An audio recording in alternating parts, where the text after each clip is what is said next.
Good day, my name is Marjorie Phillips and I will be shortly joined by my colleagues Deliwe Shishonwani, Natasha Nyoni, Keenan Mway, Renee Bowers, Khadija Naika and Kaylin Williams. We will be discussing the topic of the remuneration policy and strategy and unpacking the definition thereof. My colleagues will be providing you with a clear understanding of the advantages when implemented successfully in the organization and how it could assist both the organization as well as the employees. Ladies and gentlemen, good evening. My name is Deliwe Shishonwani and I will be taking you through scientific literature on remuneration policy and salary structure. So first look at the conceptual approach, what it means, what it is. Remuneration is regarded as benefits the workers received, which can come in different forms. It can come in wages, it can come in benefits, and it can come in rewards. And then we take a look at the remuneration policy itself. And a remuneration policy, it needs to be clearly articulated, meaning that it needs to be transparent to the employees. They need to know what it entails. And then remuneration policy must include the following: the organization's agreed strategic and also organizational objectives. What are the organization objectives? What does the company wants to achieve? And also the objectives that the organization wants to achieve via its remuneration strategy. For example, if they want to instill strong skill culture through providing incentives. The salary structure, what it is. A salary structure is a way of describing a series of pay grades. It is essential as a summary of various pay grades and the jobs they represent along with their salaries. And then we look at the scientific review of salary structure, a salary structure and level of performance. Salaries availability and provision of fringe benefits attracts better performance of employees. And if you do not have a good one, then you will attract poor employees. And then also the benefits compensation. Benefits compensations comes in various forms. A total package is made of parts that fit together to provide a comprehensive coverage for an employee. For example, your healthcare, leave, and the work arrangement, retirement, and also disability. Good evening, my name is Renee Bowers and I will be taking you through two theories regarding remuneration and compensation. Before we begin, what is remuneration or compensation? It is the reward that you are given for your contribution to the organization in the way of a salary or wage, and could also include benefits such as medical aid and bonuses. The first theory is the reinforcement of motivation. This theory deals with positive reinforcement and negative reinforcement.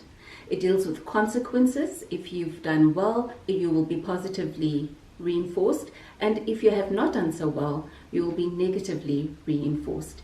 It is also considered to be the law of effect. This theory does not look at individuals' feelings or what drives them and motivates them. This theory is only concerned with the outcome of people's actions. The next theory that we'll be looking at is the equity theory of motivation. It deals with the perception of individuals and how they perceive the equity, fairness, and justice within a company. If there's any unfairness, the behavior of the individual will change. The remuneration needs is based on the following: internal equity is the perception of remuneration amongst colleagues or peers within an organization. External equity is the perception of remuneration with other employees at other organizations. And then there is also individual equity, and that is the perception of remuneration in comparison with staff who is doing the same position and how much they would be earning.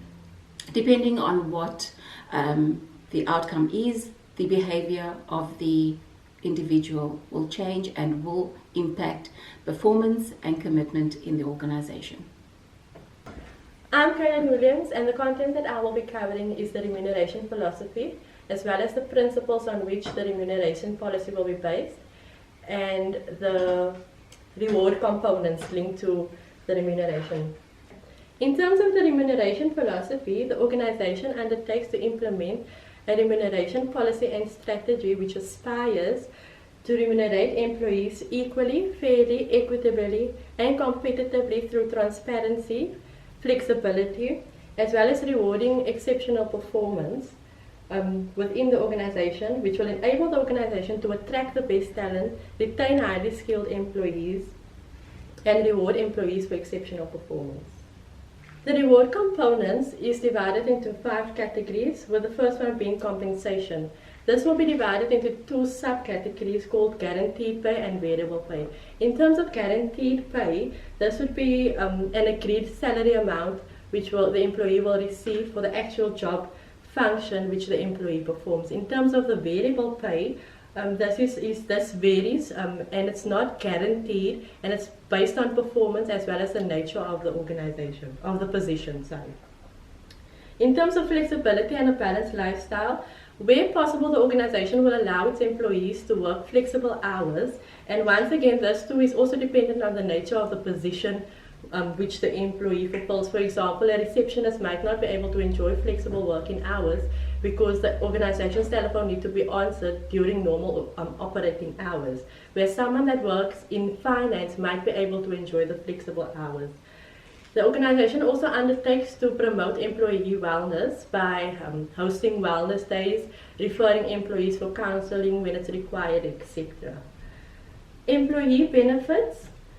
There are 2 subcategories as well, one compulsory benefits and additional benefits. In terms of compulsory benefits, this refers to benefits that is prescribed by legislation, such as pension, the company's contribution towards pension fund or provident fund.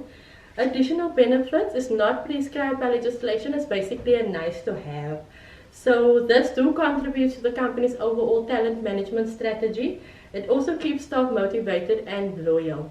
The more attractive these benefits are, the better talent and skills the organization attracts, because the organization then becomes an employer of choice.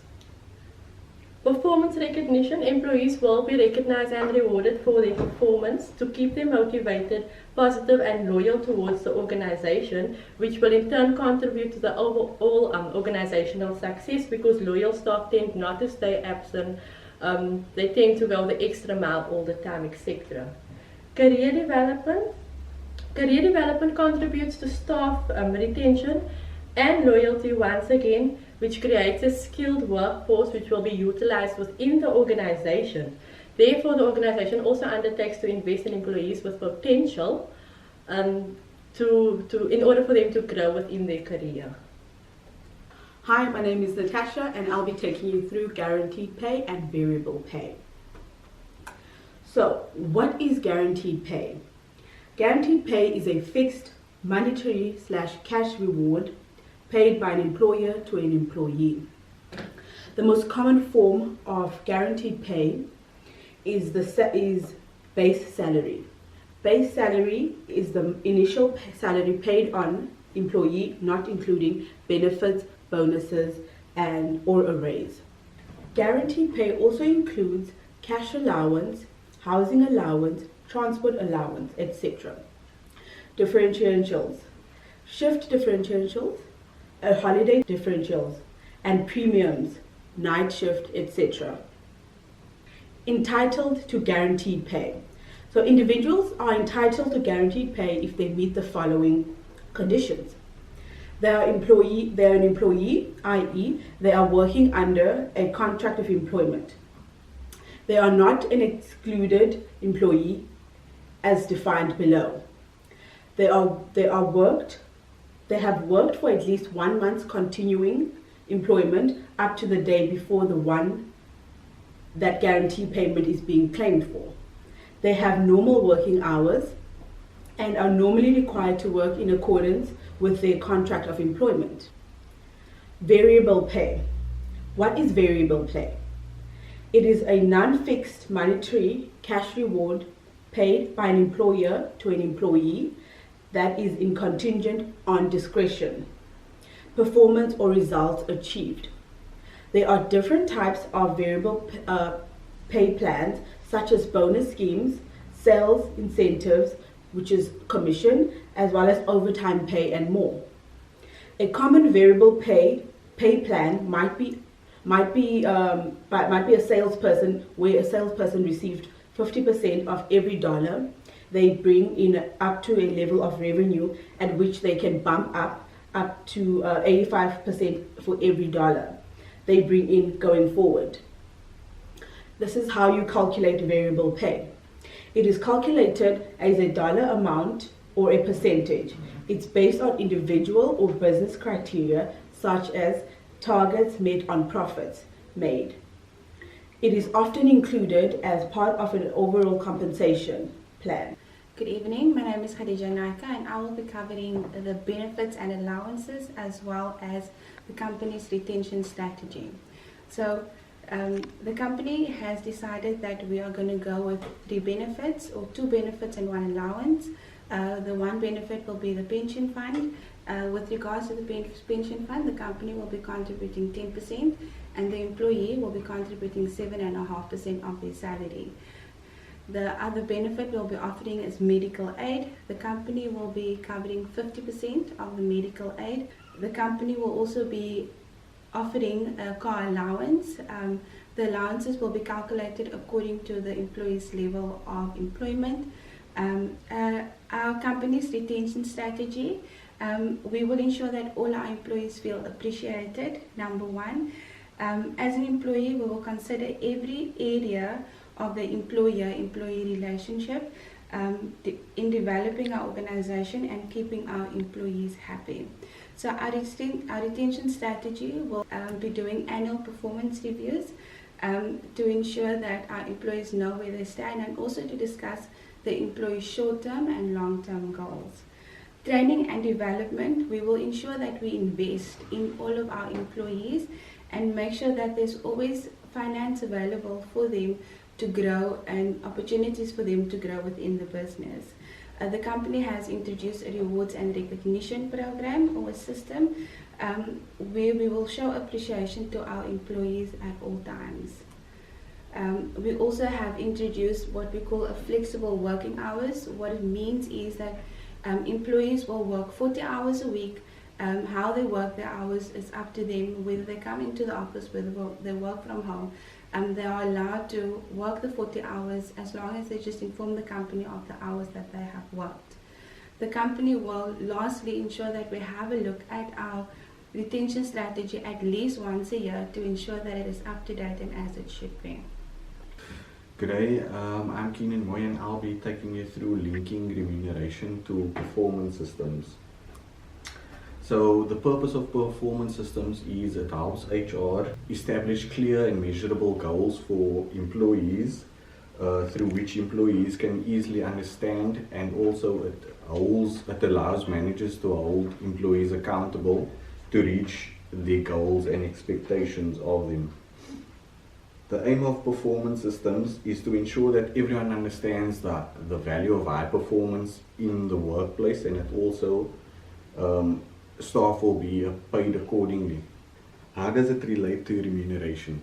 The performance system, similar to the remuneration philosophy, is implemented to reward exceptional performance by being transparent, being fair, recognizing high performers, and also compensating high performance.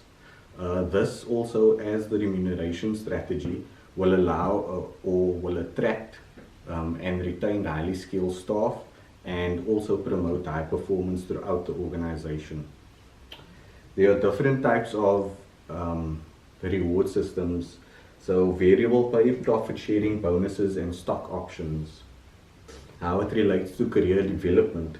Performance systems are not only used in order to compensate employees for high performance and pushing out numbers all the time. It is also aimed at using it for growth opportunities such as promotions, career development, and feedback on performance. How it relates to performance recognition. Although employee recognition programs are often combined with reward programs, they often serve a different purpose altogether.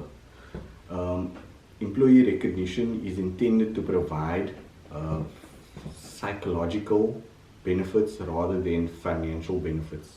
Examples of this is long service awards, written and verbal praises, promotions, public recognitions by use of social media, and employee wellness. We trust that this has been an informative presentation as it has provided a clear understanding of the benefits for both the organization as well as the employees. It is proven that the incentives provided by this policy will satisfy the organization and the employee and improve overall achievement of the values and the goals.